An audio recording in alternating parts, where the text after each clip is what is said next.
Este é o Tapa da Mão Invisível, podcast destinado a ideias que abalam sociedades e que não são ditas na mídia tradicional. Seja muito bem-vindo, Telmo Costa.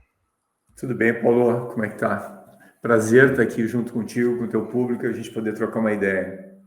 Maravilha, eu que agradeço.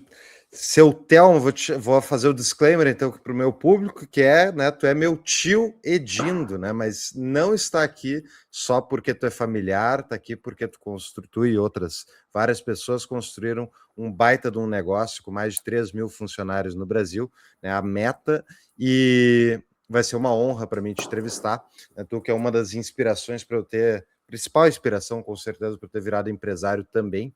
Então, para o Telmo, antes de a gente entrar no episódio, para quem quer conhecer o Telmo Costa é CEO da Meta e está à frente do propósito de crescimento humano com tecnologia, liderando iniciativas que unem inovação aberta, inteligência artificial e cultura organizacional para transformar negócios e potencializar pessoas. Então, antes de eu entrar no episódio, né, eu vou pagar rapidamente as contas aqui do Tapa. Então, começando, a gente tem a DBI Contabilidade, que é a contabilidade que nos atende e atende mais de 30 clientes que vieram através do Tapa, que usam o serviço deles de forma fixa.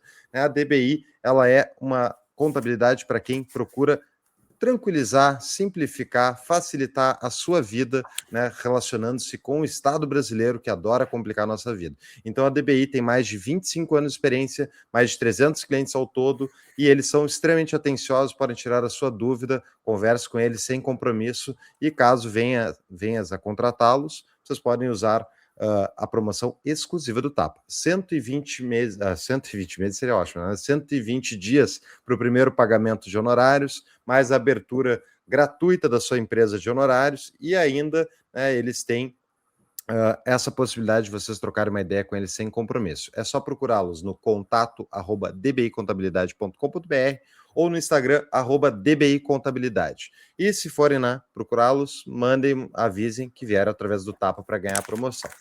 Depois disso, temos o Concierge Bitcoin, que é o serviço da minha consultoria, que atendeu já mais de 60 grupos de atendimento desde 2021, fazendo o pessoal entender Bitcoin, né? Explicamos a tese, explicamos como Bitcoin funciona, explicamos os drivers de longo prazo do ativo, ensinamos a fazer autocustódia, a usar Bitcoin como meio de pagamento, a fazer planejamento com Bitcoin. Isso tudo e mais de 13 módulos de conteúdos, tanto para pessoa física como também para pessoas jurídicas. Aí podem botar pontos de venda de Bitcoin para receber em Bitcoin na sua loja e fazer uma estratégia de tesouraria de longo prazo para o seu negócio. Se vocês têm interesse, então, em uma mentoria para Bitcoin, que isso é o que o Concierge Bitcoin é, não somos um curso, pessoal. A gente faz tudo ao vivo e com suporte completo de 1 ano de materiais e gravações. Vocês podem procurar a mim mesmo no tapadamãoinvisível.com.br/BTC.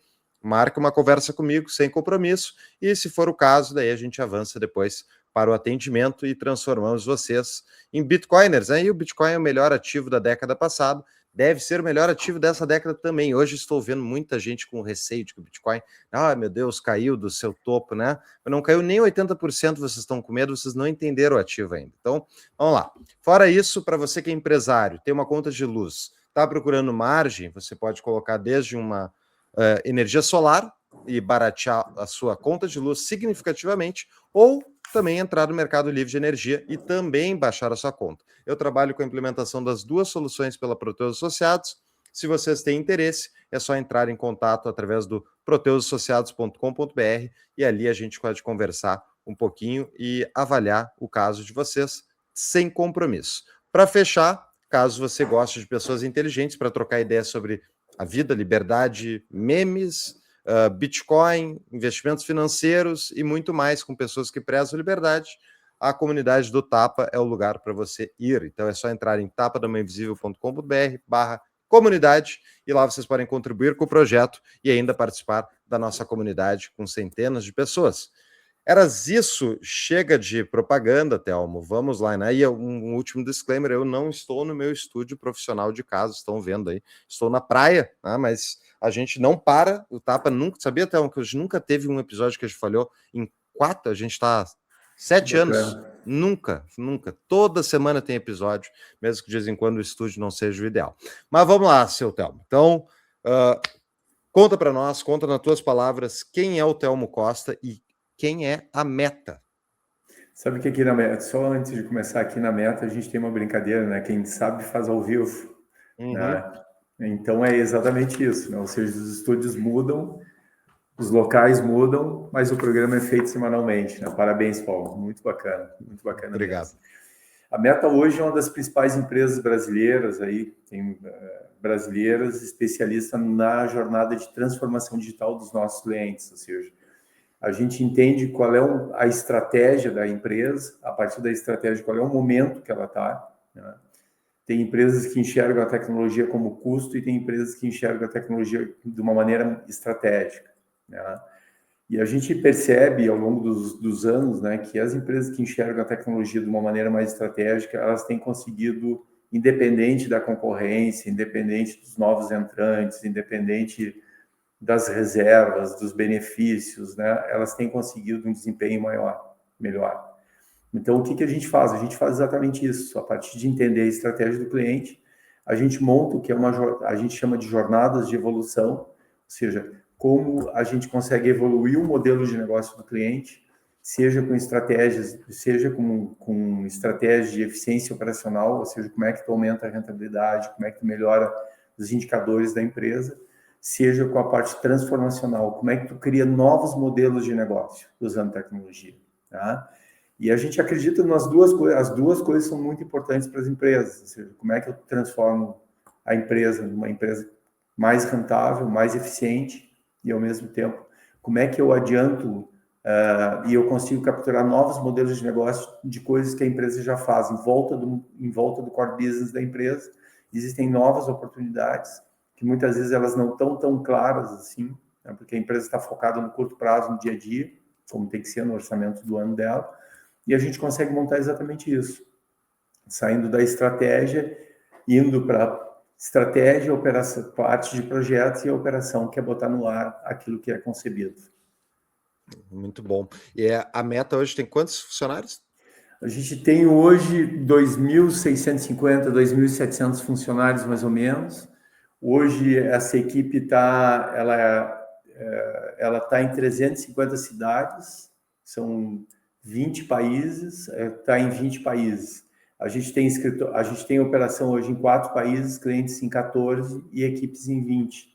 Então, um negócio interessante, né? Ou seja, a área de tecnologia, ela literalmente, tu está trabalhando para o mundo e tu está trabalhando com pessoas do mundo inteiro. Então, isso faz com que isso mostre exatamente o nível de competitividade que a área que as empresas de tecnologia têm que ter, ou seja, elas têm que ser muito competitivas. Porque hoje o meu concorrente, ele não necessariamente ele está no Brasil, né? Ele está em qualquer parte do mundo. E o nosso colaborador está em qualquer parte do mundo hoje também. Um espetáculo. Tá aí, antes da gente entrar mais na parte de empreendedorismo, e vamos falar de muita coisa, de inovação, tecnologia, fala de ti, né? Porque tu começou a Meta há mais de 35 anos de idade. Como é que era o Brasil e o Telmo quando aconteceu essa início aí? Eu tenho 59 anos, né? Eu faço 60 agora, o ano que vem. E quando eu tinha 24 anos, eu fiz engenharia elétrica, né? Fiz engenharia elétrica no terceiro ano eu estava sempre a futuro na engenharia elétrica, né? Então, eu fiz o primeiro vestibular, entrei em engenharia elétrica, comecei a cursar e eu sempre fui muito curioso, sempre fui muito curioso. Eu gostava de comprar aqueles kits de eletrônica e montar com ferro de soldar e coisa. E eu achei que aquilo ali era exatamente o meu dom. Meu dom era aquele. E aí eu entrei na engenharia elétrica, né? Comecei a fazer as aulas, né, na faculdade, eu comecei a ver que eu não gostava. E a minha aposta foi, não, quando acabar o básico vai melhorar. Acabou o básico, não melhorou. Então, aí eu fui estagiar. Quando eu pensei, né? Quando eu estagiar vai melhorar, e não melhorou, né? E aí, quando eu estava para ser efetivado na engenharia elétrica, né, ou seja, quando estava sendo efetivado no estágio que eu estava, quando o Luiz, que era o dono da empresa, né, foi me efetivar, no dia que ele foi me efetivar, eu pedi demissão para ele. Né? Então, ele veio conversar e tem uma grande notícia, tem uma boa notícia para te dar, né? Vou te efetivar, não sei o que. Eu disse, olha, Luiz, puta, baita notícia, legal, só que eu não vou ficar. Como assim tu não vai ficar? Não, eu realmente não é o meu negócio, sabe? Não é aqui não é o meu negócio, né? E aí foi muito interessante, né, que eu fui muito direto ao ponto, né? Em vez de trancar a faculdade, né, que naquela época o mais fácil era trancar a faculdade, porque qualquer coisa tu tem um porto seguro para voltar, não, eu fui lá e queimei as caravelas. Eu cancelei o curso, né?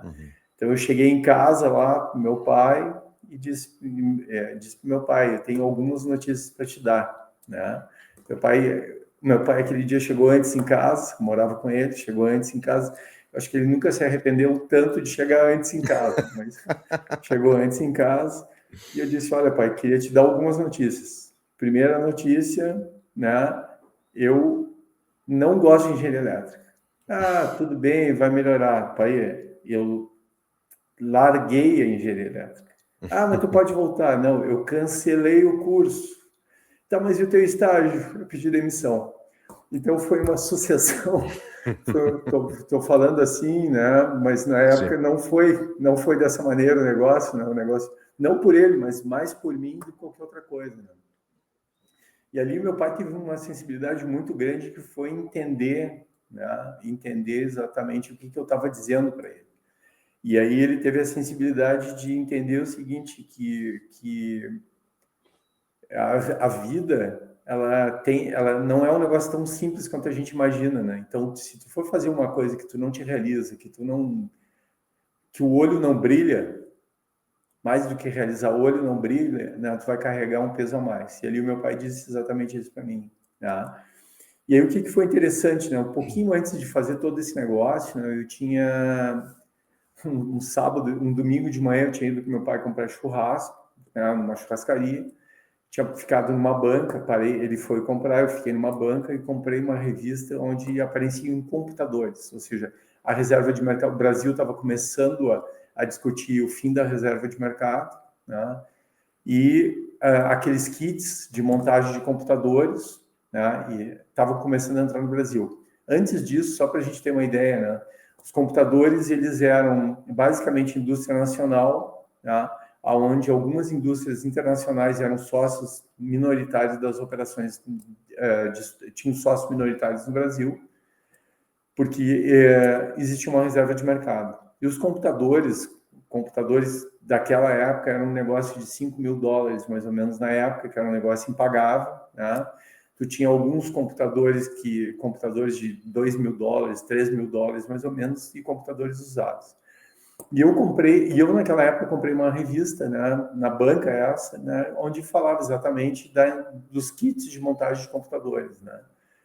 E ali eu vi um negócio diferente, né, um negócio que juntava eletrônica com outras coisas, né.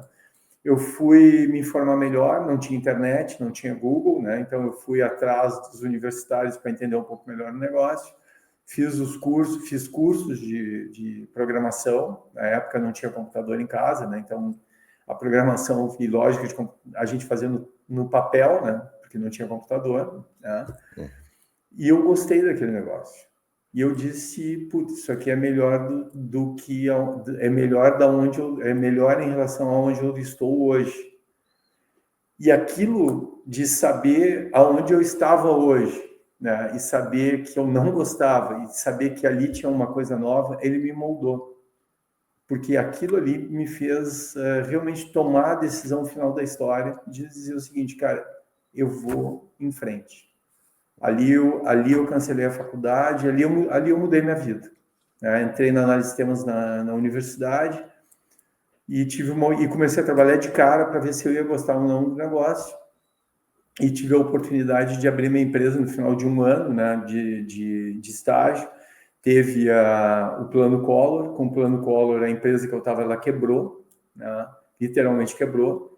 E a Ana, que era dona da empresa, né, ela, ao longo desse ano, foi fantástico, né, porque desde o início, né, quando eu entrei na empresa, eu acompanhei a Ana, ou seja, eu entrei no segundo dia do estágio, a dona me pegou pela mão e começou a me levar para a linha de frente junto com ela.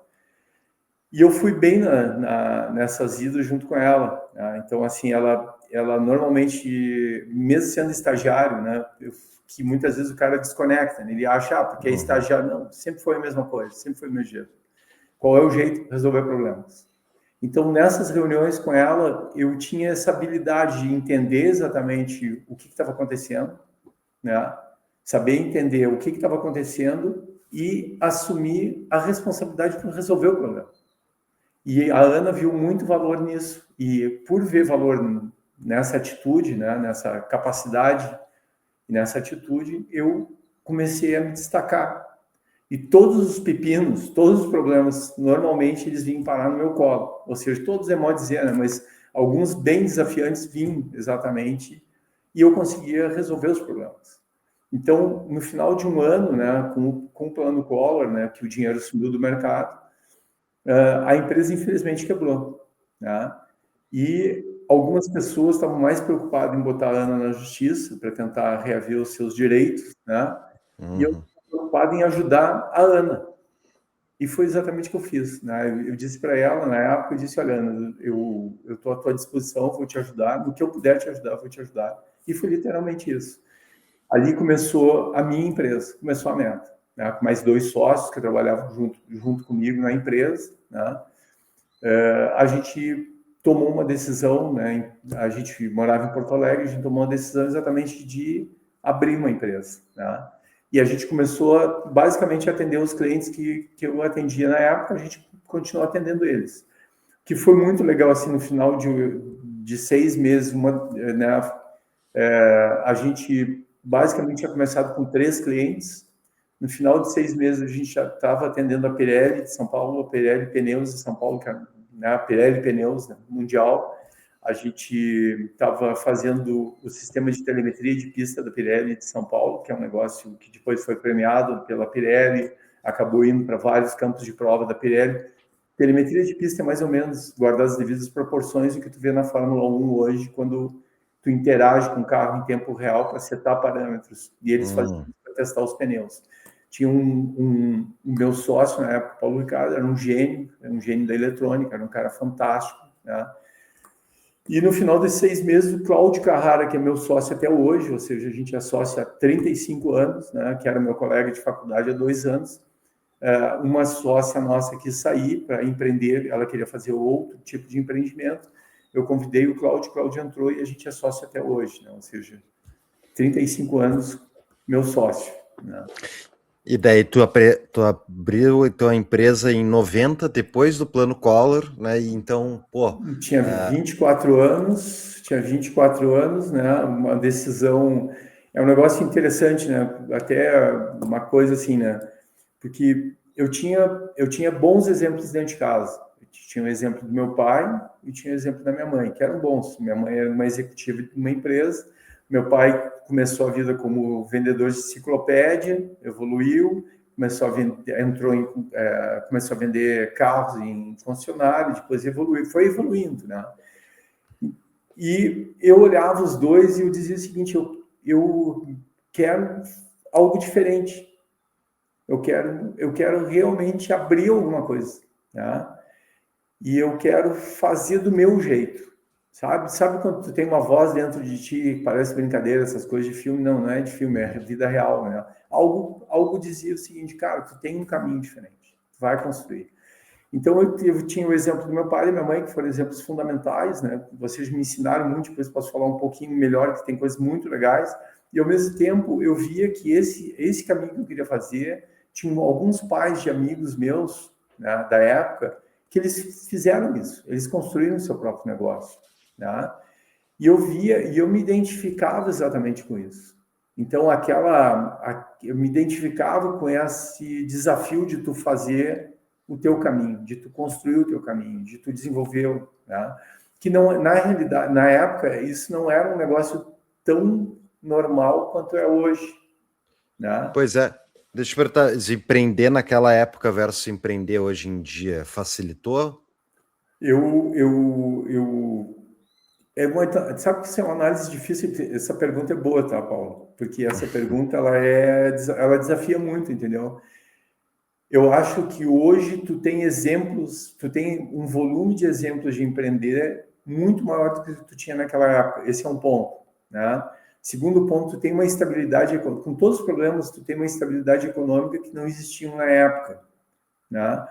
Então, na época, eu acho que os desafios eram maiores, né? Eles eram diferentes dos desafios em relação ao que eles são hoje, né? Então, na época, faltavam exemplos, assim, né? Tu tinha alguns exemplos mais restritos de coisas. Normalmente, na época, né, existiam assim, divisor de águas. Ou tu ia trabalhar nas estatais, né? Então, existia exatamente uma predisposição nas famílias que os filhos fossem trabalhar nas estatais ou nas grandes empresas nacionais, né?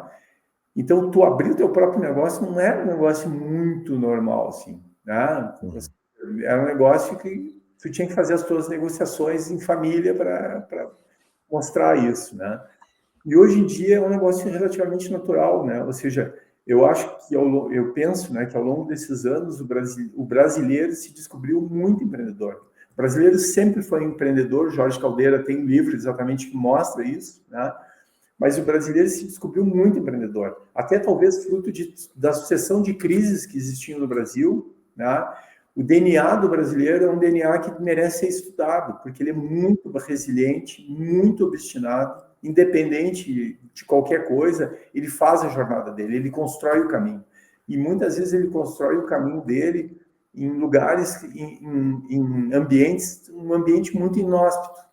Então, isso, na minha opinião, isso desenvolve uma capacidade no brasileiro que é uma capacidade realmente, uma distinção, né, em relação a outros locais onde as coisas são muito estabelecidas, sabe, a regra do jogo, está tudo estabelecido. Aqui tu tem uma oportunidade de escrever a tua própria história. Me parece fazer muito... Me parece que é mais fácil mesmo hoje em dia, não só pelos exemplos, que eu concordo contigo, hoje tem um zilhão de exemplos online, tu pode aprender muita coisa, né, sem sair de casa, e com a inteligência artificial, todo mundo ganhou um sócio ali potencial que sabe mais do que 99% das pessoas que estão à tua volta sobre praticamente qualquer assunto. Então, em termos de barreira de entrada para empreendedorismo a partir de uma atividade intelectual, não estou falando produtiva, daí tem os dramas brasileiros, que também na época tinham, né? Mas me parece que é mais fácil. Mas o que é um empreendedor, Thelma? O que diferencia um empreendedor de um funcionário, de alguém de outro negócio? Enfim, o que é ele? Eu queria fazer uma observação seguinte, ó. Eu não sei se hoje é mais fácil, voltando, né? Eu não sei se hoje é mais fácil ou não, é diferente. Porque eu acho que cada época ela tem a sua dificuldade, sua facilidade, sua dificuldade, né? Então eu acho que ele é diferente. O empreendedor, para mim, o empreendedor existe assim hoje em dia, né? O empreendedor ele é uma pessoa que ele é inquieta, ela se desafia, ela normalmente ela enxerga caminho onde os outros veem problema, né? E ele normalmente se exige muito, se dedica muito, né? E ele busca sempre resolver o problema. No fundo, o nosso papel é resolver problemas, todos nós, né? E o empreendedor, eu também acredito muito hoje, tá? E eu vejo isso dentro do nosso próprio negócio, né? O empreendedor, ele não precisa ter a própria empresa dele. Não precisa. Ele pode ser empreendedor no negócio dos outros. Porque hoje os principais executivos de qualquer empresa, eles são extremamente empreendedores. Tá? Esse desafio, eles têm um processo de evolução, são extremamente resilientes, né? Então, eu acredito exatamente nisso, sabe? Eu acredito que o empreendedor, ele é um bicho diferente. Ele é um bicho que ele é feito a risco, que ele se desafia, que ele sabe exatamente a responsabilidade que ele assume diariamente, né? E ele, através desses valores, através dessas crenças, desses valores, ele realmente identifica e constrói um caminho onde muitas vezes os outros não estão enxergando basicamente o problema. E vocês lá em 1990, então, ao fundarem a Meta, vocês identificaram qual era o problema que a Meta veio para resolver? A gente enxergou exatamente isso. A gente enxergou que, primeiro, né, um ambiente onde começava a se discutir uma abertura geral do Brasil, né? Collor ganhou a eleição, veio com um discurso de abertura, veio fazendo coisas efetivamente que abriram o Brasil, abrindo o Brasil a competitividade, que era uma competitividade antigamente mais restrita, né? Ou seja, mais dentro do Brasil, ela começa a se tornar mais global, começa, independente do nível de competitividade, ela se torna mais ampla, mais forte. Isso ia obrigar as empresas que operavam no Brasil a evoluírem seus modelos de gestão, a trabalhar mais com produtividade, a trabalhar mais forte questões como produtividade, né? Então, a gente enxergava que o ambiente estava passando por um processo de mudança muito grande, que ia exigir uma mudança significativa das organizações das empresas e das pessoas. A gente enxergava que a reserva de mercado também estava começando a se discutir a reserva de mercado e ela ia cair. Então, isso ia fazer com que a tecnologia reduzisse de preço. Então, de um lado, tu tem um ambiente mais competitivo, tu tem a tecnologia caindo de preço. O que isso aqui vai fazer? Isso aqui vai dar um boom. Ou seja, o mercado demandador de tecnologia vai ampliar, vai precisar de especialistas que levem a tecnologia para dentro das empresas, né? Que entendam exatamente o modelo de gestão das empresas, entendam como dimensionar a tecnologia, nem mais nem menos da necessidade, e façam essa tecnologia funcionar dentro das empresas. Foi assim que a Meta foi criada. Com uma estrutura de consultoria, com uma estrutura, eram 3 pessoas, com um foco em consultoria e com um foco em desenvolvimento de sistema. Tá? Se a gente for ver, até hoje, o que a gente faz passa exatamente por isso. Entender exatamente o modelo de gestão da empresa, entender o modelo organizacional, entender a cultura daquela empresa, a necessidade de tecnologia e montar uma jornada de tecnologia no tempo, fazendo com que essa jornada realmente funcione. Ou seja, que sejam coisas que realmente ajudem essa empresa a aumentar a competitividade dela, se tornar mais rentáveis, desenvolver novos serviços, novos produtos, se expandirem, facilitar o processo de aquisição de outras empresas. Ou seja, conceitualmente, muito parecido. Mudou tudo. A maneira de fazer mudou tudo, né? Mas o propósito ele já estava presente. E a gente sempre entendeu que ao fazer isso, a gente gerava crescimento para as pessoas e para as empresas. Então, o nosso negócio, desde aquela época, ele já passava, né? Crescimento humano com tecnologia, ou seja, a tecnologia gerando o crescimento das pessoas. Só que isso a gente só foi falar em 2017, lá, a empresa começou a crescer, a gente chegou, meu sócio, e a gente chegou e disse, cara, nós temos que formalizar. Porque está muito presente no nosso ato, na nossa maneira de pensar, nas pessoas que estão junto com a gente, mas o negócio hoje ele está descentralizado e crescendo. Então, ali a gente formalizou o nosso propósito, a gente formalizou os nossos valores. Então, o que é legal só assim, Paulo, né? Um propósito e valores que vieram da prática, do exercício, né? Ele não veio da teoria, ele não veio do quadrinho bonito na parede, né? Ele não veio do livro, ele veio da prática, daquilo que a gente é, daquilo que a gente... E a gente é por quê? Porque a gente faz. Uma maneira de se diferenciar, né, de não ser visto como custo, é tu justamente permitir que teu cliente ganhe dinheiro a partir do teu serviço. A nossa obrigação enquanto prestador de serviço é fazer com que os nossos clientes sejam mais competitivos, mais rentáveis.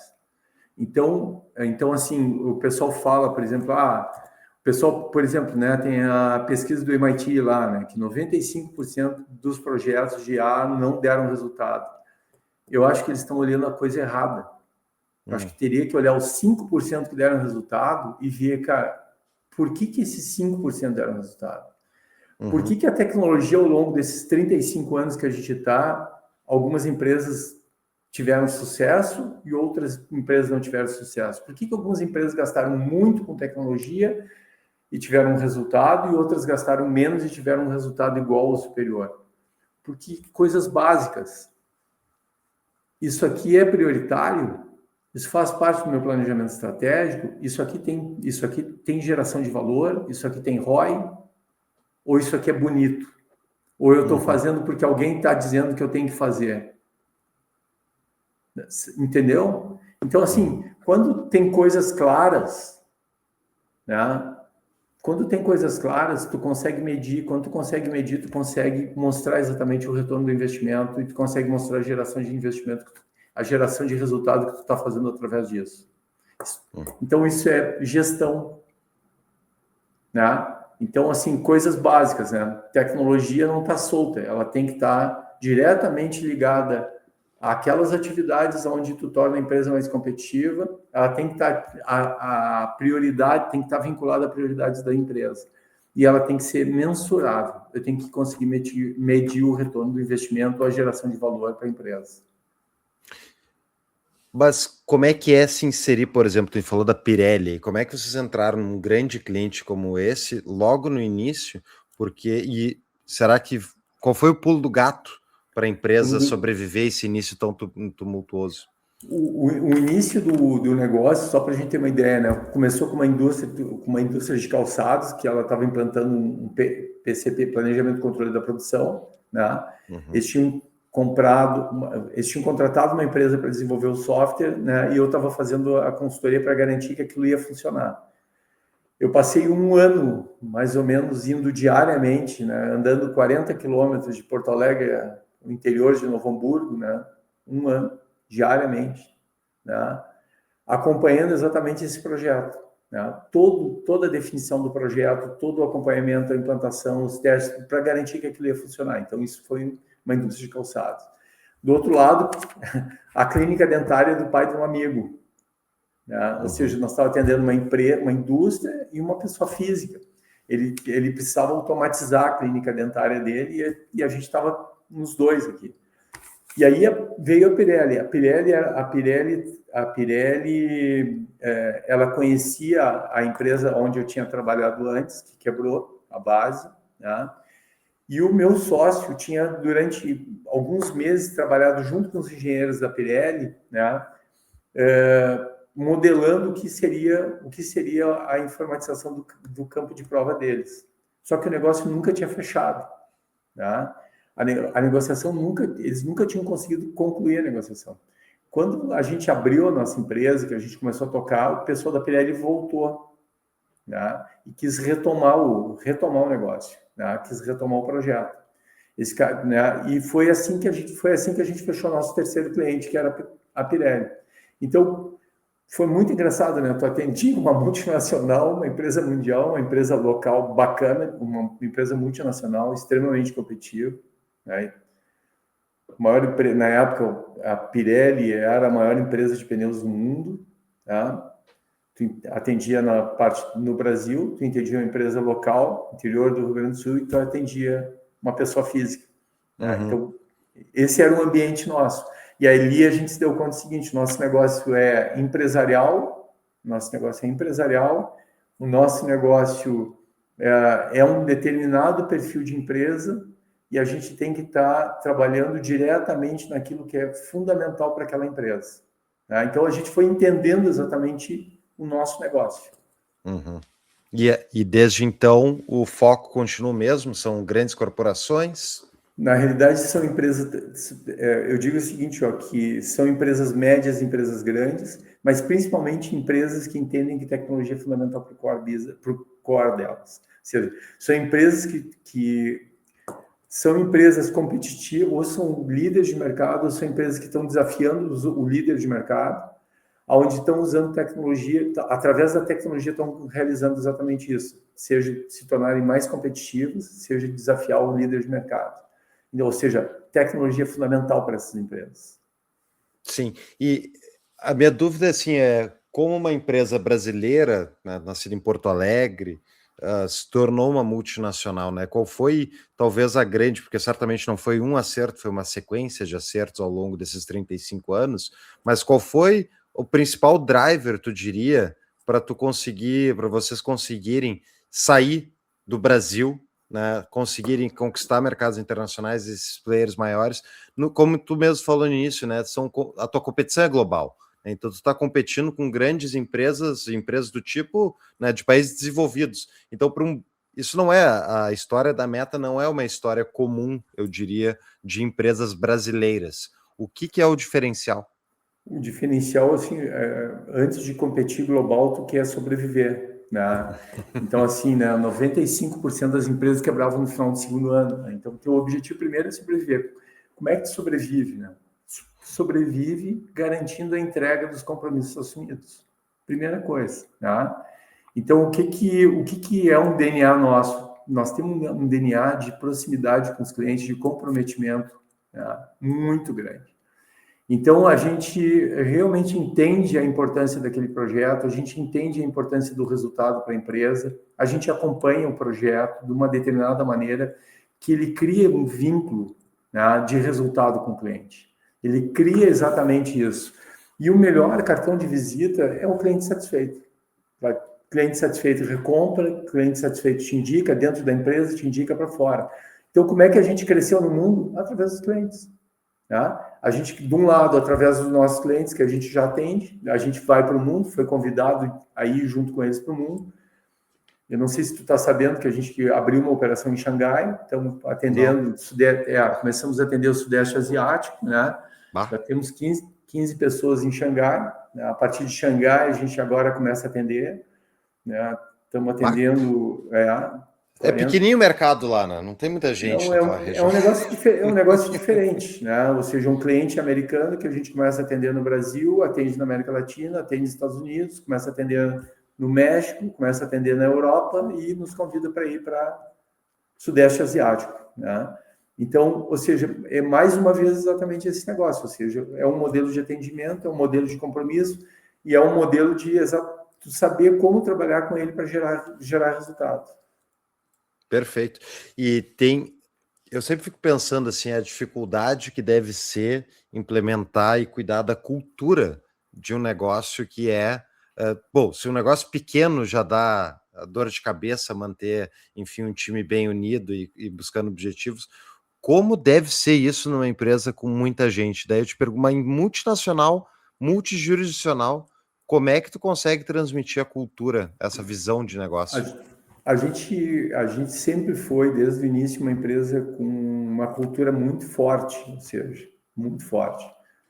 Então, assim, independente do tamanho da empresa, né, a questão da cultura ela sempre teve muito presente para nós, né, a importância da cultura, dos valores, do propósito, né? E a gente sempre se preocupou realmente com isso, né? E a gente trabalhou para que isso acontecesse, né? Então, só para ter uma ideia, né? A gente, quando iniciou a pandemia, se eu não me engano, a gente era 800 pessoas, mais ou menos. No meio da pandemia, a gente já estava estava perto de 2.000, mais ou menos, no meio da pandemia. E essas pessoas, e a gente contratava 50, a gente saiu de contratar 20 pessoas por mês para mais 100 pessoas por mês no meio desse negócio todo, né? E tu tinha que fazer o onboard dessas pessoas e tu tinha que trazê-las para dentro, né? Ou seja, que é exatamente o que tu está dizendo. Não simplesmente o onboard de ser uma fonte pagadora dessas pessoas, não. De elas entenderem qual era a empresa, qual eram os valores, qual era o propósito, o que a gente fazia, quem eram as pessoas, né? Então, a gente, nesse período, né, a gente fez um trabalho que foi a transformação digital do nosso próprio negócio. Aquilo que a gente fazia para os clientes, nós fizemos nosso. E a gente refez toda a parte de cadeia de valor dos colaboradores, ou seja, a gente montou uma plataforma, né, onde nessa plataforma a gente, desde o primeiro momento em que a gente fala com esse colaborador, em que a gente fala com esse candidato, a maneira como ele faz o onboard dele dentro da empresa, como ele está se desenvolvendo, os indicadores de performance dele, os principais desafios, a maneira dele crescer dentro da empresa. Então, a gente acompanha toda a vida, tá, desse colaborador dentro da empresa. Tá? Isso faz com que a gente desenvolva uma cultura muito forte. Aí vem os nossos líderes. Tá? Os nossos líderes, hoje, eles trabalham muito próximos com as equipes. A cada 15 dias, nós temos uma medição, tá, de cada equipe que a gente tem na empresa. Ou seja, a equipe, seus liderados, né, a gente avalia a performance daquela equipe e daqueles liderados.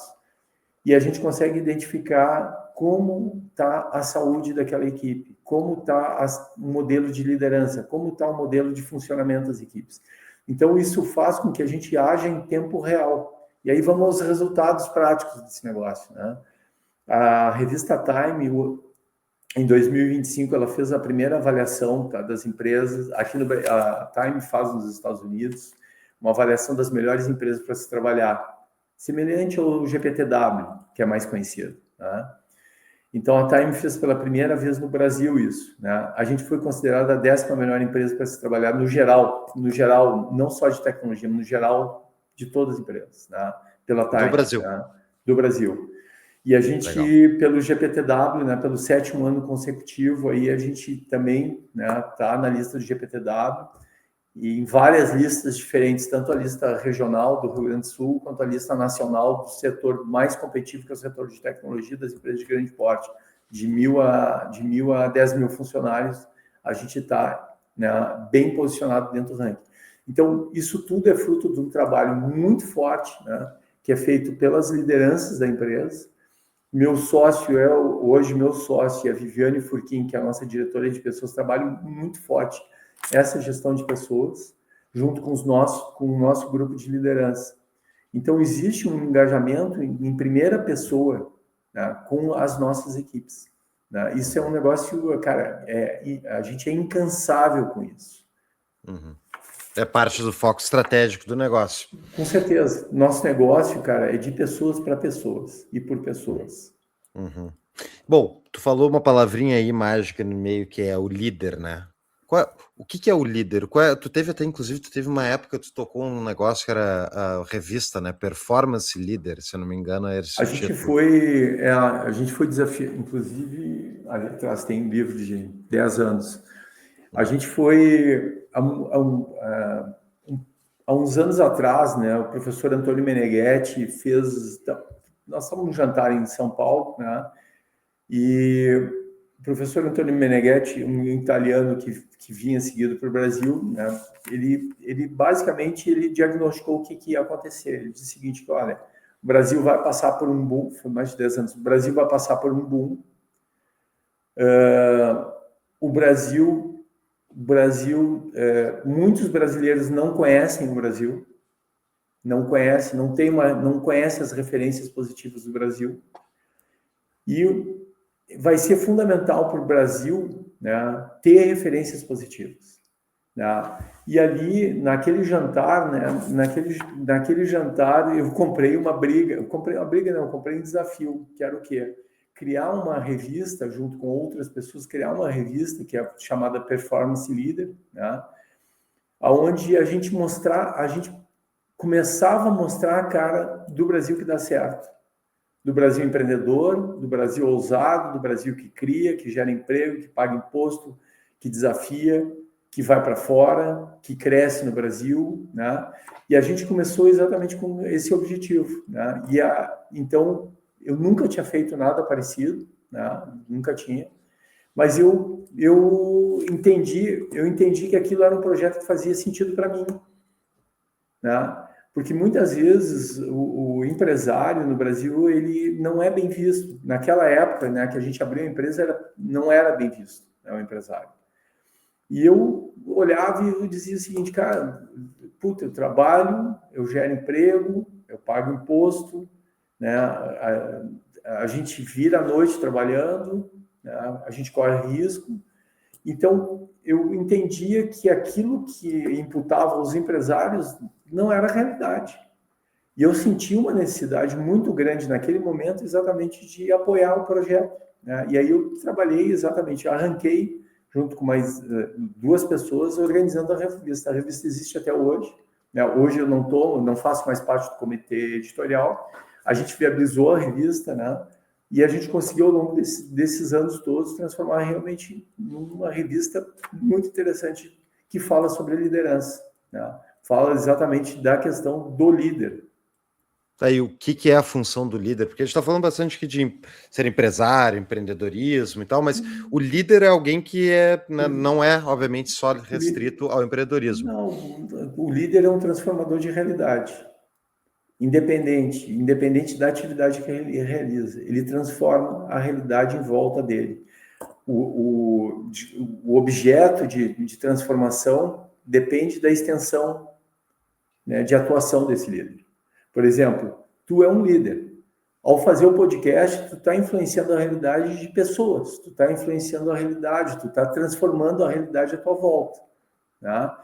Então, o líder, ele é exatamente isso. Ele abre caminhos, desenvolve a realidade no entorno dele, tá? Traz perspectivas, amplia perspectivas existentes. Tá? E é essa referência, né? Porque o brasileiro tem um problema de autoestima violentíssimo. Eu brinco isso, falando sério, né? Que a gente, de vez em quando, a gente se coloca de uma maneira que é quase um cachorro vira-lata. Ou seja, a gente não sabe exatamente o nosso valor. Né? E o brasileiro fala mal do Brasil no Brasil e para fora. Tu não vê o americano falando mal dos Estados Unidos, assim como a gente fala. Tu não vê o europeu falando mal. Tu não vê o chinês falando mal como a gente fala. Então, a nossa autocrítica, ela em algumas vezes, a autocrítica, ela funciona ao contrário. Em vez de ser uma coisa positiva, ela se torna uma coisa negativa. Não é falar país de Alice, não é falar país de Alice. A gente sabe que não é o país de Alice. Mas é a gente saber exatamente como trabalhar com essa autocrítica para gerar valor para nós. Gerar crescimento e valor para nós. Não faz sentido, e é uma pauta, vou dizer, Thelmo, que é o que eu discuto internamente na equipe do Tapa, e é difícil, até porque no Tapa a gente acaba cobrindo muitas vezes, né, por ser uma coisa mais ligada à liberdade, acaba, obviamente, tratando do Estado, e o Estado brasileiro é atroz com a liberdade, então ele é difícil para a gente trazer essa pauta propositiva e de gente que realmente está construindo coisa nesse país, que é um manicômio. Eu vou te fazer uma proposta, Paulo. Eu vou te fazer uma proposta, né? Sabe que eu sou fã, que eu assisto o programa, eu vou te fazer uma proposta, tá? Não te deixe influenciar pelo manicômio. Olha o outro lado, olha os caras que dentro desse manicômio estão fazendo o negócio funcionar, entendeu? Então, isso é um negócio interessante, porque não é fechar os olhos para as coisas que estão acontecendo, ao contrário, né? Eu acho que as coisas têm que ser mostradas, têm que ser vistas, têm que ser mostradas, têm que ser resolvidas, né? Mas quando a gente mostra também que no meio desse manicômio tem gente que está fazendo acontecer, né, e fazendo, respeitando a regra do jogo, digamos assim, né, eu acho que é um negócio interessante porque tu trabalha exatamente o exemplo positivo da coisa. Que independente do cara de plantão, né, que está aí no momento, né, tem gente que está fazendo o que tem que ser feito. Né? Então eu acho que isso é um negócio interessante, né? Porque senão a gente fortalece só o problema, né? Eu acho que a gente tem que mostrar as duas coisas. Existe problema, existe, mas existe solução. A solução, eu concordo, Tio, é um desafio uma proposta que tu fez, eu concordo, e é algo que eu pretendo trabalhar cada vez mais, porque uma das coisas que eu percebi é o problema de ficar apontando os problemas e tal, e não apresentar a solução é justamente isso. Eu vejo muito a cultura de internet, ainda mais do lado liberal, que tem muito que é bostil, o Brasil não tem solução e tal. Mas daí o cara fica em uma contradição enorme, porque se tu mora no país e tu não saiu, tu tá dizendo assim, ó, não tem solução nenhuma, não tenho o que fazer, então só tem um caminho, só tem um caminho que é eu ir embora do negócio. Se tu não tem como ir embora, tu fica preso num estado mental que é negativo demais, então tem que ser propositivo mesmo. Até por isso que eu te trouxe aqui para a gente fazer o episódio de fim de ano, né? Trazer ideias boas. Um negócio interessante, né, que eu aprendi lá com a primeira decisão, que foi sair da engenharia elétrica e ir para análise de sistemas, né? Fazer o vestibular de novo, coisa. O lugar onde tu tá, tu conhece e tu sabe se ele é bom ou é ruim. Né? O novo tu não conhece.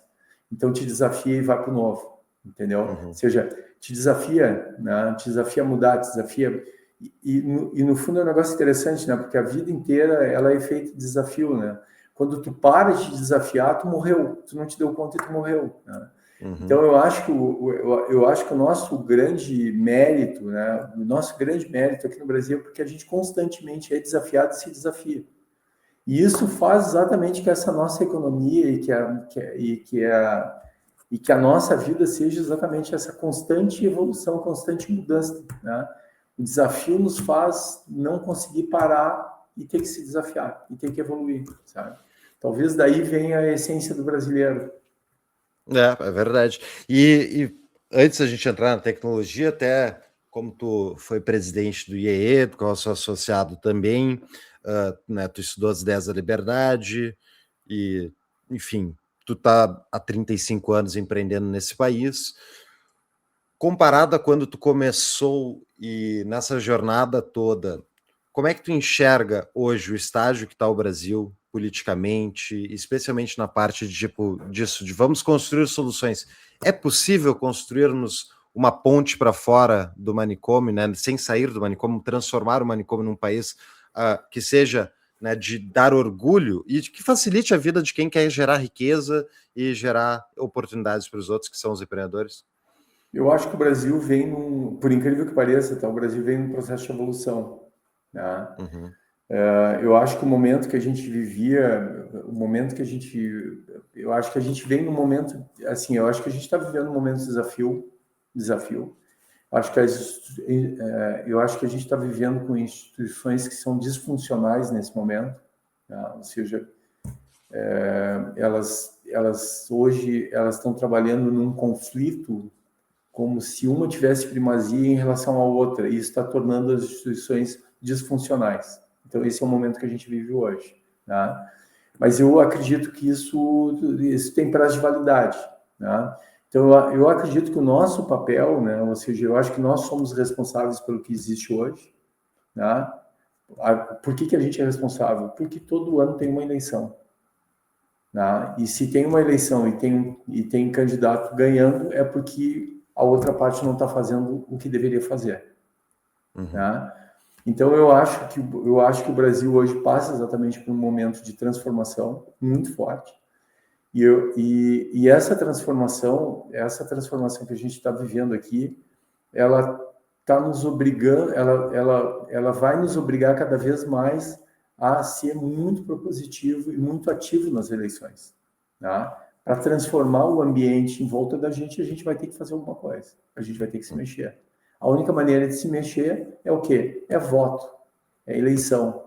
Tá? É tu conseguir trabalhar exatamente mostrando a realidade dos fatos e conseguir melhorar o processo de comunicação, de maneira que as informações, digamos que as ideias se tornem mais palatáveis, mais fáceis de ser entendidas, mais coerentes na perspectiva do outro, não na minha. Na minha ideia sempre está certa. Né? Não interessa muito a minha ideia, a minha perspectiva, interessa a perspectiva do outro. Né? Então, que é exatamente onde eu acho que tem um espaço grande de evolução.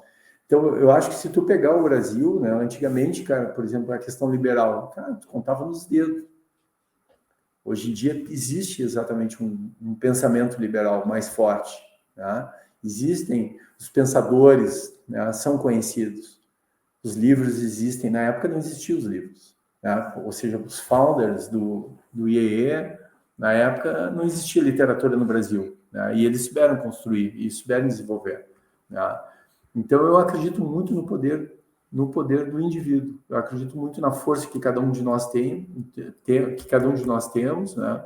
E que muitas vezes a gente não utiliza essa energia, essa força que a gente tem. E a meta se internacionalizou, né? Então, assim, eu entendo que é possível consertar o Brasil, no lato sensu, mas, ao mesmo tempo, é possível se proteger, né? Eu acho que, como empresário, talvez a internacionalização seja uma proteção. A internacionalização, ela é uma proteção no seguinte sentido, né? Ou seja, tu começa a ter uma receita, uma parte da receita que vem de outras moedas.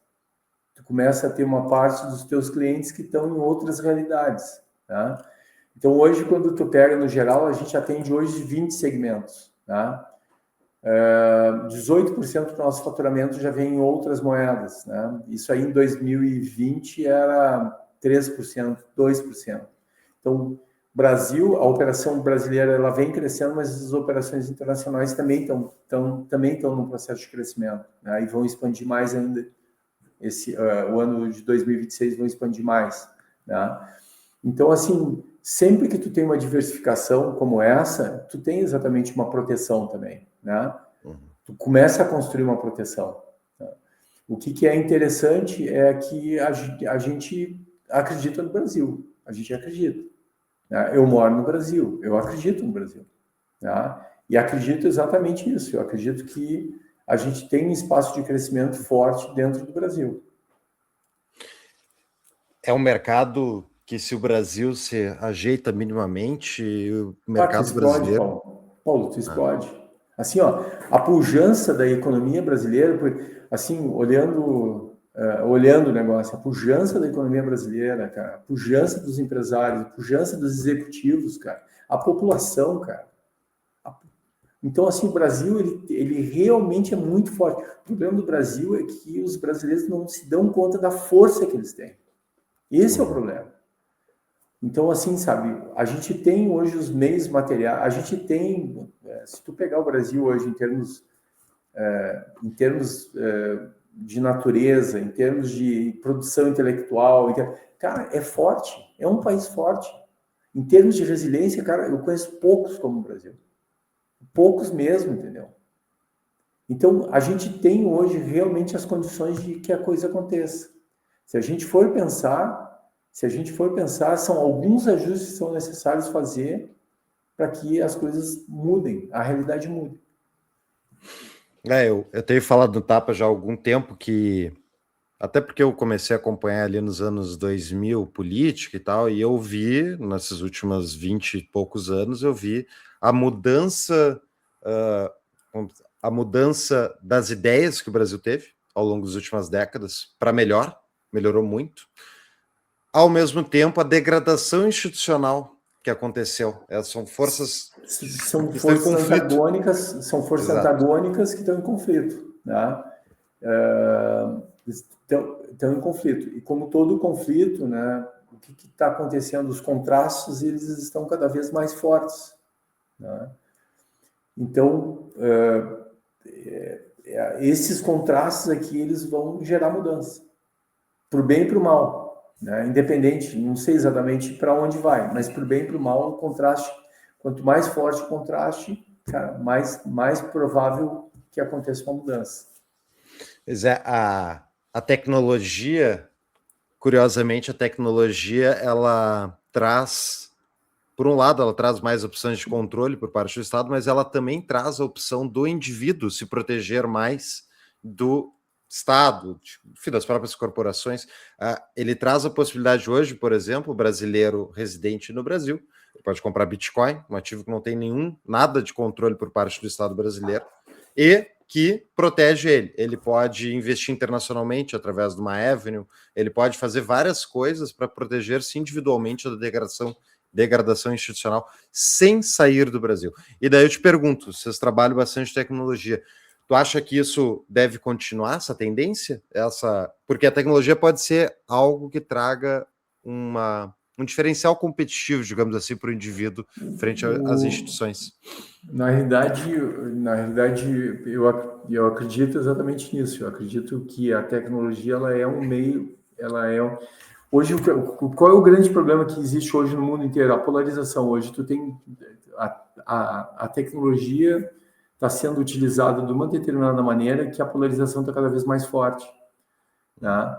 Mas, ao mesmo tempo, ela te dá o caminho de tu buscar as informações. Então, eu acho que eu sempre volto para o indivíduo, sempre volto para ti, né? Ou seja, qual é a fonte da informação que eu estou consumindo?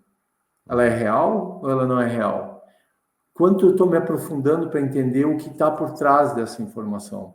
Então, o problema aqui não é a tecnologia. Aqui o problema é o indivíduo, né? É o nível de superficialidade do indivíduo, né? Ao consumir uma determinada fonte de informação e ele não analisar e ele não fazer os batimentos necessários, né? Então, nesse caso, né, que é um extremo, a parte crítica da coisa, né, o indivíduo perde a parte crítica, a avaliação crítica em relação à informação. Tá? Então, eu acho que hoje o grande ponto nosso não é o problema da tecnologia em si, é o problema exatamente da capacidade de cada um de analisar a informação, né, e fazer uma análise crítica em cima disso. Tá? Então, eu acredito que a informação em si ela é neutra. O que tu faz e como tu consome a informação é o problema. Uhum. Tá, e daí voltando para a empresa, por exemplo, você trabalha com inteligência artificial, né? O quão disruptivo vai ser a inteligência artificial no nosso dia a dia? A inteligência artificial, ela é talvez a maior transformação, né? Não sou o único que está dizendo isso, tem muita gente, né? A transformação digital, desculpe, a inteligência artificial, ela vai ser tão disruptivo quanto foi a energia elétrica, quando a energia elétrica surgiu. Ou seja, ela tá transformando o modelo, das organizações profundamente. E aí, no centro dessa transformação, né, negócio engraçado, né? Nós estamos falando de tecnologia, mas no centro dessa transformação está o humano. O que eu quero dizer com isso? A capacidade do humano de evoluir, de mudar, de aprender e reaprender. Para mim, o centro dessa transformação toda que a gente está vivendo é a capacidade de aprender e reaprender. Ou seja, não tem como brigar. Não tem como tu brigar. Não tinha como brigar com as locomotivas, não tinha como brigar com os carros, não tinha como brigar com o computador, não tinha como brigar com a internet, por exemplo. Não tem como brigar. Então, o que tu tem é que utilizar a inteligência artificial para evoluir a maneira como tu trabalha, a maneira como tu está organizado como empresa. E esse é o ponto central do negócio. As empresas aqueles 5% do MIT lá, que são as empresas que estão sabendo que os projetos de inteligência artificial estão gerando resultados muito positivos, elas estão sabendo exatamente como trabalhar com a IA. Elas estão sabendo como levar a inteligência artificial para dentro das organizações e como trabalhar com ela dentro das organizações para potencializar o seu negócio. Então, o que eu estou enxergando? Estou enxergando que tem uma transformação muito grande do modelo de trabalho. A maneira de trabalhar, ela está sendo reinventada. Ela está sendo reinventada. A maneira que as empresas estão se organizando está sendo reinventada. Então, a maneira de gerar valor, ela está passando por uma mudança muito grande. Né? Qual é o problema disso? O problema disso é que essa capacidade de mudar, de aprender e reaprender, muitas vezes a pessoa fica fixa numa maneira de pensar, numa maneira de agir, naquilo que ela domina. E ela para de crescer, e ela para de evoluir. O cara que ficar o profissional que ficar nessa posição, ele vai perder o emprego. A pessoa que vai brigar com a IA, ela vai perder o emprego. A reação natural inicial, muitas vezes, é o cara brigar com a inteligência artificial. E é o contrário disso. É entender como eu trago isso para o meu dia a dia, para o negócio, para a maneira como eu trabalho, como eu reorganizo a maneira que eu trabalho.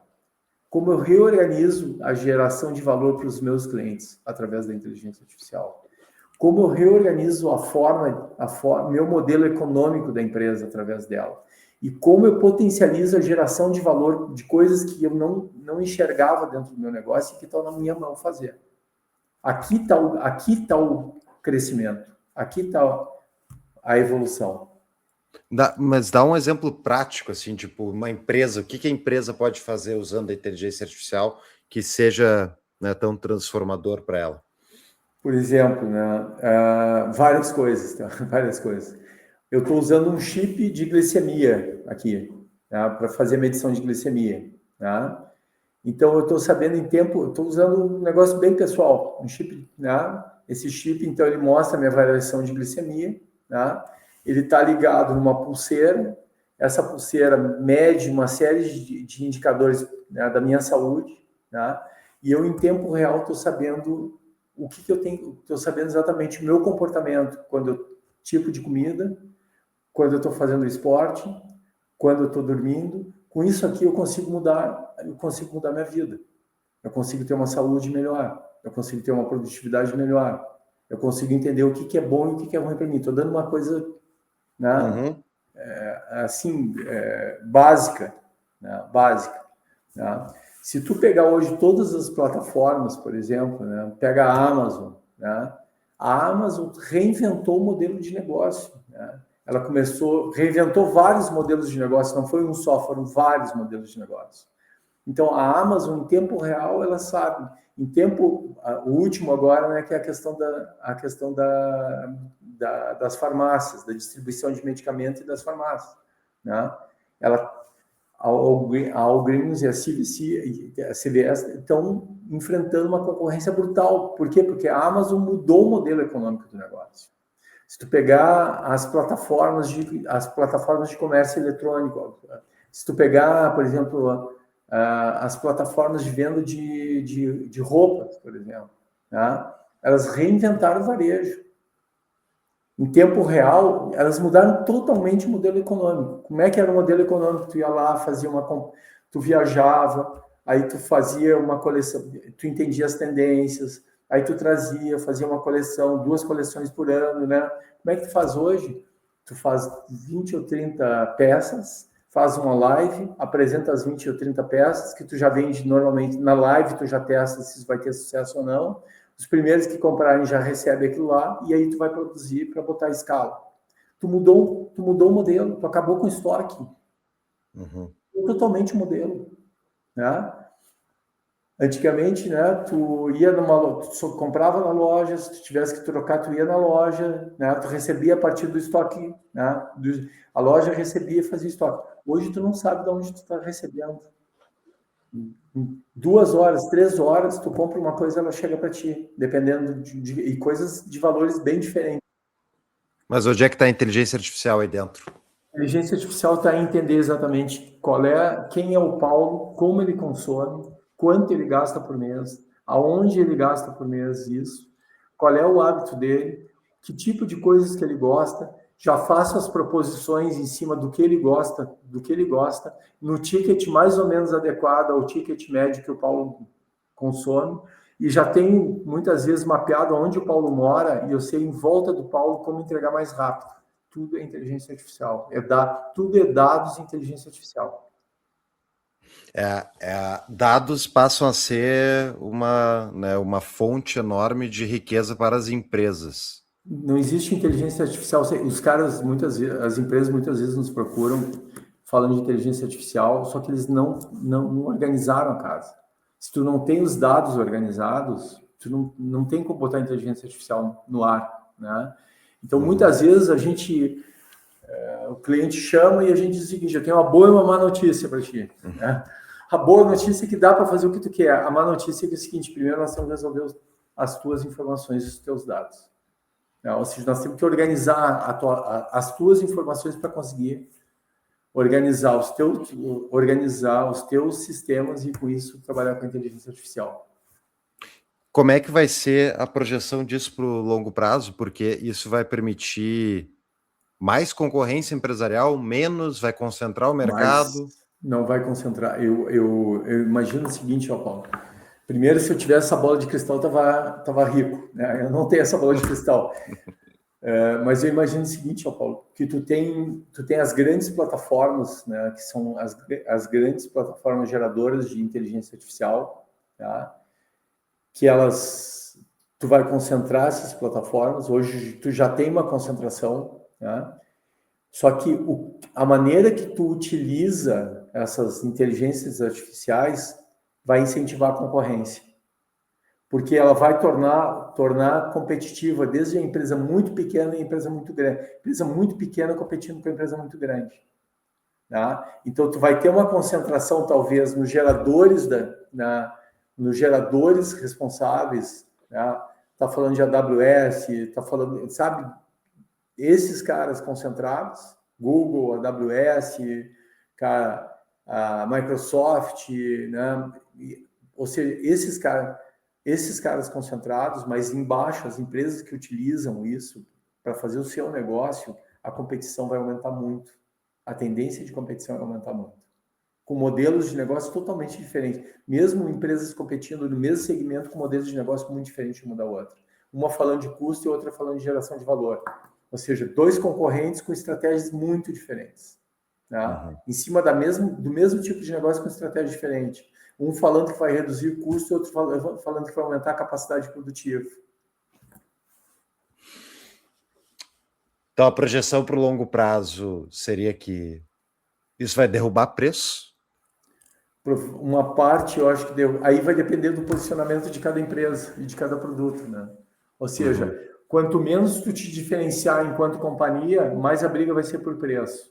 Quanto mais tu conseguir te diferenciar, quanto mais tu deixar concreto o valor que tu gera, quanto mais tu conseguir atender o teu cliente melhor, e aí voltando para o início, né? Quanto mais perto tu tiver do teu cliente, né? Mais dentro da realidade dele, mais conhecer a empresa, mais conhecer o indivíduo, mais competitivo tu vai ser em termos de geração de valor. Então, um vai competir por preço, e na minha opinião, quem compete por preço em algum momento vai morrer, porque sempre tem alguém que pode ser mais barato que tu, né? Quanto mais tu te diferenciar, tu vai conseguir competir por resultado, tu vai ter um resultado superior a esse cara. Eu gosto muito do Alex Hormozi, eu não sei se tu conhece. Sim. O Alex Hormozi, ele fala, né, que tu tem que se transformar num monopólio de um. Enfim, tu tem que ser tão diferenciado que não tem competição. Tu é uma categoria de um. Tu te diferencia a partir da proposta e não tem mais nenhum concorrente. O rolo é o seguinte, Paulo, né? O rolo é o grande problema é o seguinte, ó, todos nós gostaríamos exatamente disso, né? Todos nós gostaríamos. Só que a vida é competição, meu amigo. Sempre vai ter alguém competindo contigo. É muito engraçado assim, né? Quando começou o processo de transformação digital, né? 2017, 2018, cara, a gente pegou os primeiros projetos de transformação digital. E os primeiros projetos a gente ia conversar com o cliente, de vez em quando parecia louco, né? Ou seja, a gente falava, né? Aí a gente começou a mostrar o resultado que a gente estava gerando através desses projetos de transformação digital, né? E aí o pessoal não acreditava no resultado do negócio, né? E aí, quando começou um pouquinho antes da pandemia, a gente começou a ser procurado pelos primeiros que a gente tinha procurado e que eles achavam que a gente era louco, né? Porque de uma hora para outra eles se deram conta que aqueles concorrentes que eles achavam que estavam mortos não estavam mortos, o cara estava fazendo o trabalho dele quietinho. Tinha surgido outro, né? Então, concorrentes que a empresa achava que estavam mortos não estavam trabalhando. Empresas que não eram concorrentes do cara entraram no segmento do cara e eram mais competitivos que o cara. Começaram a nascer empresas nativas digital, ou seja, o cara já nasceu digital, né? Então, isso aqui tudo eu estou usando como exemplos que não tem como tu te esconder. Dificilmente tu vai conseguir criar um monopólio único, sim, né? E a competição vai fazer parte do teu negócio. Então é muito importante saber quem tu é, qual é o teu negócio, aonde tu é diferente, aonde realmente tu é diferente, aonde tu consegue ser único, né? Ou seja, na essência tu é único. E qual é a necessidade que tu está resolvendo teu cliente e como isso gera valor para ele. Cara, matou essa equação, velho, tu vai constantemente te renovar em cima dessas coisas, ou seja, evoluir, te transformar, né? E tu vai ser competitivo. Sim, Esse maldito desse capitalismo, né, Telmo? Fica aí incentivando um bando de empresas a entrar no mercado, cortar tua margem. Seria muito melhor se tivesse uma barreira de entrada gigantesca e não pudesse entrar mais concorrente. Não seria? Eu vou te contar o seguinte, ó. Não, é uma piada, mas é o seguinte, né, cara? O ser humano só tá vivo porque ele evoluiu, né? Se o ser humano tivesse ficado sem evolução, ele estava morto, né? Então, se tu fechar o país, o que acontece? Tu morre, né? Se tu achar que competição é ruim, tu vai morrer. Então, a realidade e a competição então o que eu vou fazer? Eu vou ser o mais competitivo possível. Né? Muito bom. Bom, seu Telmo, temos mais alguma coisa que tu gostaria de discutir? Alguma coisa que a gente não falou que tu acha que é importante? Eu queria reforçar esse aspecto, sabe? A tecnologia ela é meio, né? Eu acredito piamente, tá, que a gente está vivendo um novo renascimento, ou seja, o ser humano, em função de todas essas mudanças que estão acontecendo, ele vai ter que se redescobrir, né? Ou seja, como um agente, como um impacto, como um transformador, ele vai se redescobrir. Toda empresa vai ser uma empresa de tecnologia, ou seja, tecnologia cada vez mais é core business, mas a empresa dificilmente vai conseguir fazer tudo dentro de casa. Por quê? Porque hoje o nível de especialização é muito grande e toda empresa vai ser uma escola. Né? Meu sócio coloca isso e é muito real. Toda empresa vai ser uma escola. Porque a empresa, desde sempre, ela é uma escola. A empresa ensina, ela educa, ela forma, e hoje em dia vai ser mais forte ainda isso. Então, essas 3 coisas são coisas que a gente acredita muito, né? Que a gente está passando por um novo renascimento, ou seja, o ser humano vai ter que reaprender, vai ter que redescobrir, vai ter que mudar a forma de trabalhar, vai ter que mudar a forma de se relacionar. Ele realmente vai descobrir coisas novas, totalmente novas para ele. Toda empresa vai ser uma empresa de tecnologia e toda empresa é uma escola. Essas 3 coisas são coisas que hoje a gente está vivendo dentro do nosso próprio negócio. E a gente está vendo naqueles clientes que são os clientes de ponta, que são os clientes que estão puxando exatamente o modelo de transformação do mercado. Né? Então, se preparem, esse admirável mundo novo que nós estamos vivendo vai ser fantástico.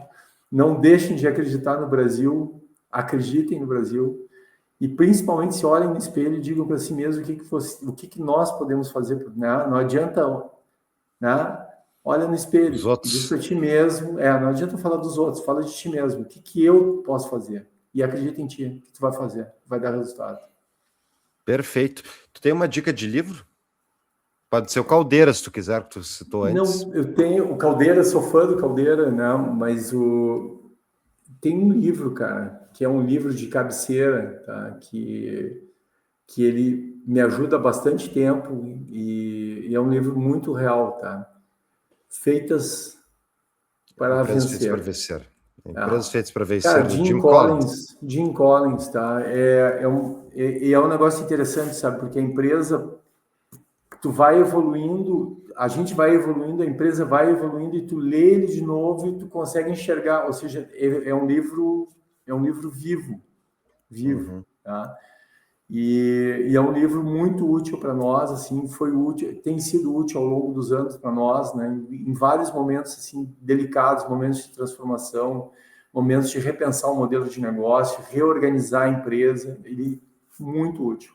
E ele é muito assim, se tu lê ele, cara, ele está muito presente hoje em dia. Qual é o conceito do porco-espinho da Meta? Na realidade, porco-espinho, né? Como é que Só tu para quem não, cria? só parênteses, para quem não sabe, esse é o conceito explorado pelo Jim Collins no livro. Né? Na realidade, ele explora vários conceitos, né? Primeiro, ele explora um conceito do líder, né? Ou seja, que existem perfis de líderes diferentes dentro da organização. Não é certo e errado, simplesmente perfis diferentes. E existe um perfil de líder, que é um líder que ele está mais preocupado em desenvolver a equipe, está mais preocupado em transformar o ambiente através das pessoas do que muitas vezes a questão da vaidade. Né? Esse cara é um cara que normalmente transforma o ambiente em volta dele. Existe um conceito também, né, da roda, ou seja, diariamente tu vai girando essa roda e diariamente essa roda que tu está girando é o teu processo de evolução, de transformação. Ou seja, tu não transforma por espasmos, tu vai transformando através. O porco-espinho é através da tua fortaleza, através do teu core business, através daquele ponto que tu é o único. Né? E muitas vezes quando a gente fala, tem um ponto que tu é o único, que tu é diferente de todo mundo, sabe? As pessoas olham, mas prepotência. Não, não é prepotência, é o teu DNA. É ali o teu ponto força que tu é diferente de todo mundo. Tá? Então, ele fala exatamente entender aonde está esse ponto forte. Então, ele é um livro muito interessante, que ele traz alguns conceitos, sabe? E que tu começa a prestar atenção nas empresas, né? E tu começa a ver que isso está presente. E aí, um negócio legal também é o seguinte, mas vários exemplos de empresas que ele utilizou naquela época, que ele escreveu o livro, são empresas hoje que estão mal. Sim, porque isso aqui não permanece para sempre. Tá? Isso aqui permanece enquanto as pessoas estão praticando, enquanto aquela cultura existe, enquanto o perfil de liderança existe, né? Enquanto a humildade existe dentro do negócio. Tá? Então, assim, vale a pena ler, eu recomendo o livro de cabeceira, já dei para vários amigos mesmo, o livro, né? E é um livro bem útil para nós. Muito bem, eu também gostei bastante, foi li ano passado a primeira vez e realmente foi transformador, assim. Bom, Telmo, muito obrigado pelo teu tempo, adorei o papo, o teu arroba aí é Telmo Costa e o arroba da Meta é? Boa Qual, pergunta. sabe? Boa pergunta. Eu vou Vai te estar pedir nas notas do episódio. vou pedir para colocar. Tá? Aqui, ó, É já falaram aqui. meta underline oficial.